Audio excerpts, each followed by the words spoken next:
Hello everyone, this is Prashant and welcome to our YouTube channel the learning capital. दोस्तों, top 10 best objective questions की series का यह आज 6वां video है। इससे पहले हमने 5 वीडियो अपलोड करी हैं। पांचों वीडियो में अच्छा खासा रिस्पांस मिला है और यदि आपने उन वीडियो को अभी तक नहीं देखा तो आप चैनल की प्लेलिस्ट पर जाकर देख सकते हैं। चलिए दोस्तों, आज के पहले क्वेश्चन के साथ शुरुआत करते हैं आज के सेशन की। तो हमारा पहला क्वेश्चन है, किस विटामिन की कमी से रक्त का थक्का नहीं जमता है? Which vitamin deficiency does not cause blood clotting? Option दिए गए हैं vitamin A, vitamin D, vitamin C या फिर विटामिन के। तो दोस्तों, इसका सही जवाब है विटामिन के। विटामिन के की कमी से रक्त का थक्का नहीं जमता है, ब्लड क्लॉटिंग नहीं होती है। ठीक है, विटामिन के की बात कर ले तो विटामिन के का जो केमिकल नेम होता है, रासायनिक नाम होता है, वो क्या होता है? तो वो होता है फिलोक्विनोन।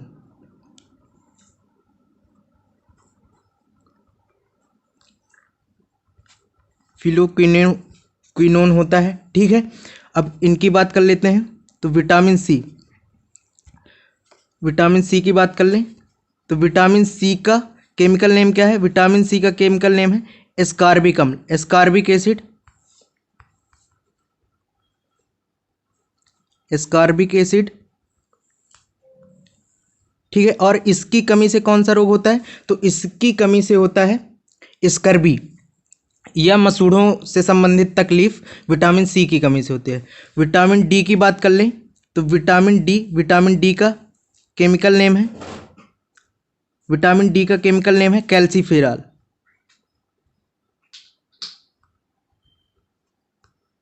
कैल्सीफेरॉल। ठीक है, और विटामिन डी से संबंधित कौन से रोग होते हैं? तो विटामिन डी से बच्चों में रिकेट्स हो जाता है, बच्चों में रिकेट्स, और बड़ों में ऑस्टोमलेशिया हो जाता है। ठीक है, रिकेट्स क्या होता है?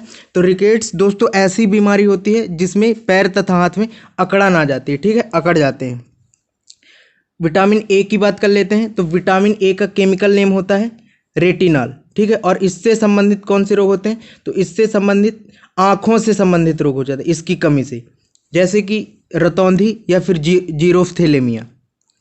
अब विटामिन से संबंधित एक और क्वेश्चन पूछा जाता है कि वसा में कौन से विटामिन विलय होते हैं? तो वसा में विलय विटामिन होते हैं vitamin D, vitamin E, vitamin के और विटामिन ए। ठीक है, ये वसा में, फैट में विलय होते हैं। अपने अगले क्वेश्चन की ओर बढ़ते हैं। तो हमारा अगला क्वेश्चन है, 1857 की क्रांति में इलाहाबाद से क्रांति का नेतृत्व कौन कर रहे थे? Who was leading the revolution of Allahabad from Allahabad in the revolt of 1857। 1857 की क्रांति में इलाहाबाद से नेतृत्व, तो इलाहाबाद से नेतृत्व कर रहे थे लियाकत अली, मौलवी लियाकत अली इलाहाबाद से क्रांति का नेतृत्व कर रहे थे। तात्या टोपे कहाँ से नेतृत्व कर रहे थे? तो तात्या टोपे कर रहे थे कानपुर से, कानपुर से क्रांति का नेतृत्व। इनके साथ एक और व्यक्ति थे, कौन थे? नाना साहब। नाना साहब भी कानपुर से नेतृत्व कर रहे थे क्रांति का। रानी लक्ष्मीबाई झांसी से क्रांति का नेतृत्व कर रही थी, और बेगम हजरत महल कानपुर से क्रांति का नेतृत्व कर रही थी। ठीक है, लीड कर रही थी। 1857 की क्रांति की थोड़ी बात कर लेते हैं। तो 1857 की क्रांति का तात्कालिक कारण क्या माना जाता है? तो तात्कालिक कारण माना जाता है कि गाय और सुअर की चर्बी वाले कारतूसों का प्रयोग कराया जा रहा था भारतीय सैनिकों से। ठीक है, वही कारण बन गया था। चलिए अगले क्वेश्चन की ओर चलते हैं। तो अगला क्वेश्चन है हमारा, भारतीय संसद का निर्माण होता है, the parliament of India consist of Lok Sabha, Rajya Sabha, president या फिर ऑल ऑफ दीज?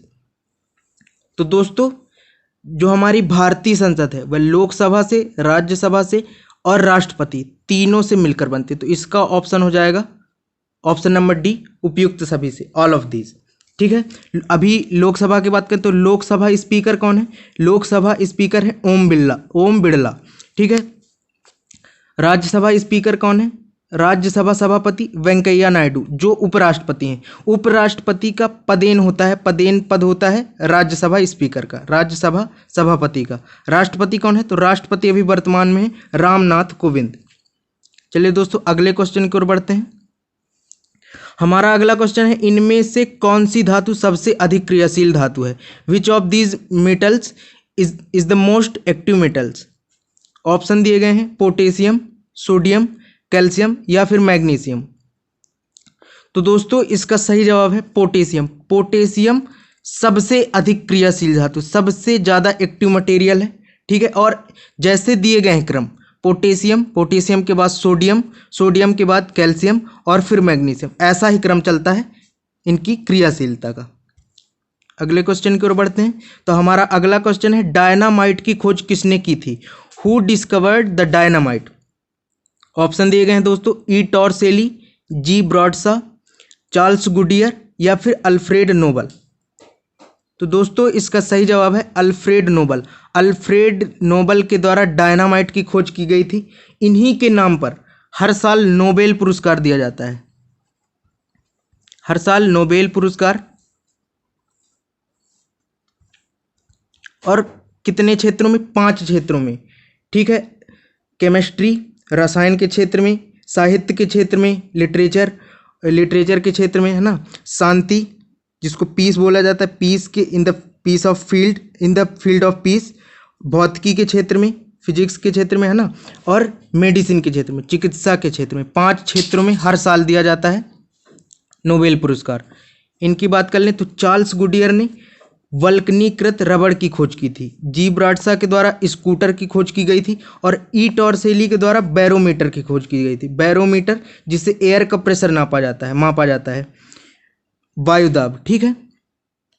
चलिए अगले क्वेश्चन की ओर बढ़ते हैं। तो हमारा अगला क्वेश्चन है, ब्राजील का राष्ट्रीय खेल क्या है? What is the national sport of Brazil? Option दिए गए हैं दोस्तों, baseball, bull fighting, table tennis या फिर फुटबॉल। दोस्तों इसका सही जवाब है फुटबॉल। फुटबॉल ब्राजील का नेशनल स्पोर्ट है, राष्ट्रीय खेल है। टेबल टेनिस की बात कर लें, टेबल टेनिस की, तो चीन का राष्ट्रीय खेल है, चीन का नेशनल स्पोर्ट है। बुल फाइटिंग स्पेन का नेशनल स्पोर्ट है और बुल फाइटिंग के कारण एक त्यौहार भी होता है स्पेन में। बेसबॉल कहाँ का राष्ट्रीय खेल है? तो बेसबॉल अमेरिका का राष्ट्रीय खेल है, यूएसए का। अपने अगले क्वेश्चन की ओर बढ़ते हैं। तो हमारा अगला क्वेश्चन है, इनमें से किस वादक का संबंध सितार वाद्य यंत्र से है? Which of these instrument players is related to the sitar instrument? Option दिए गए हैं दोस्तों, पंडित रविशंकर, जाकिर हुसैन, हरिप्रसाद चौरसिया या फिर अलाउद्दीन खां। तो दोस्तों इसका सही जवाब है पंडित रविशंकर। पंडित रविशंकर एक प्रसिद्ध सितार वादक थे, ठीक है। अभी इनकी वर्तमान में बेटी है अनुष्का शंकर, वो भी सितार वादक हैं। जाकिर हुसैन का संबंध किससे? तो तबला वादक हैं। हरिप्रसाद चौरसिया बांसुरी बजाते हैं, बांसुरी वादक हैं। और अलाउद्दीन खां का संबंध है सरोद से, और इनकी जन्मस्थली मैहर मानी जाती है। चलिए दोस्तों अब अपने अगले क्वेश्चन की ओर बढ़ते हैं। तो हमारा अगला क्वेश्चन है, इनमें से किस देश की सीमा कैस्पियन सागर झील से नहीं लगती? Which of these countries does not share the Caspian sea lake? Option दिए गए हैं दोस्तों, रूस, कजाकिस्तान, ईरान या फिर तुर्की। तो दोस्तों जो कैस्पियन सागर झील है उसकी सीमा लगती है 5 देशों के साथ कैस्पियन सागर बॉर्डर शेयर करता है।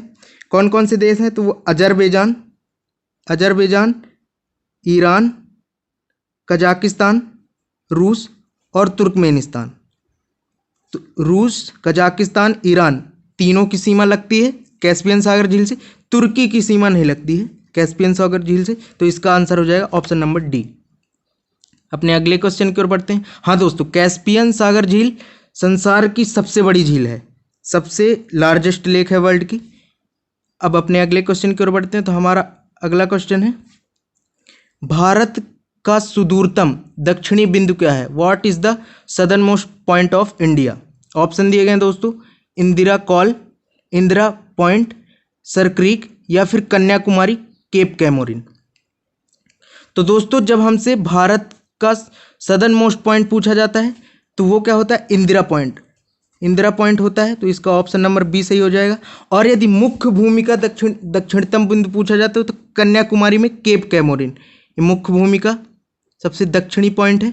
सरक्रीक पश्चिमी पॉइंट है और इंदिरा कॉल सबसे उत्तरी पॉइंट है। इसके अलावा अरुणाचल प्रदेश में भारत का सबसे पूर्वी पॉइंट है, तो वो क्या है, किबिथु या बालांगू। अरुणाचल प्रदेश में है किबिथु या फिर वालांगू, ये अरुणाचल प्रदेश में है। चलिए दोस्तों अपने अगले क्वेश्चन की ओर बढ़ते हैं।